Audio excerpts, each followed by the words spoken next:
फलटणकरांना गेल्या 30 वर्षात काय मिळालंय? अस्वच्छ पाणी आणि आश्वासनांचा पूर. हा आहे आपला फिल्टरेशन प्लांट. फिल्टर होतंय पाणी की फलटणकरांचा संयम हेच कळेनासं झालंय. लाईट गेली की फिल्टरेशन प्लांट बंद. जनरेटरची सोय नसल्याने पाणी पुरवठा होतोय अनियमित. 30 वर्षात फलटणकरांना मिळालं तरी काय? पाण्याचं वचन आणि दहशतीचं राजकारण. बस, आता नाही सहन होत. फलटणकरांना हवंय 24/7 स्वच्छ पाणी. नकोत फसवी आश्वासनं. ही आहे आजच्या फलटणची भीषण वास्तवता. कचऱ्याच्या कुंडीजवळच उघडी पाण्याची टाकी, शेजारी कत्तलखाना आणि पक्ष्यांनी उचललेला कचरा थेट त्या पाण्यात पडतोय.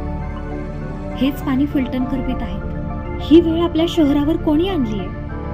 30 वर्षांच्या निष्क्रिय सत्तेने की आपण केलेल्या चुकीच्या निवडीने? आता वेळ आली आहे जागृतीची, बदलाची. फलटणला हवंय दूरदृष्टी असलेलं जबाबदार नेतृत्व. माननीय दिलीप सिंह भोसले यांच्या हाती पुन्हा एकदा नगर परिषद देऊया, जे देतील स्वच्छ पाणी, स्वच्छ प्रशासन आणि खरा विकास. आता बदला नाही, बदल घडवायचा आहे. फलटणकरांचा निर्धार: स्वच्छ पाणी, स्वच्छ प्रशासन. सर्वांसाठी, सर्वांसोबत.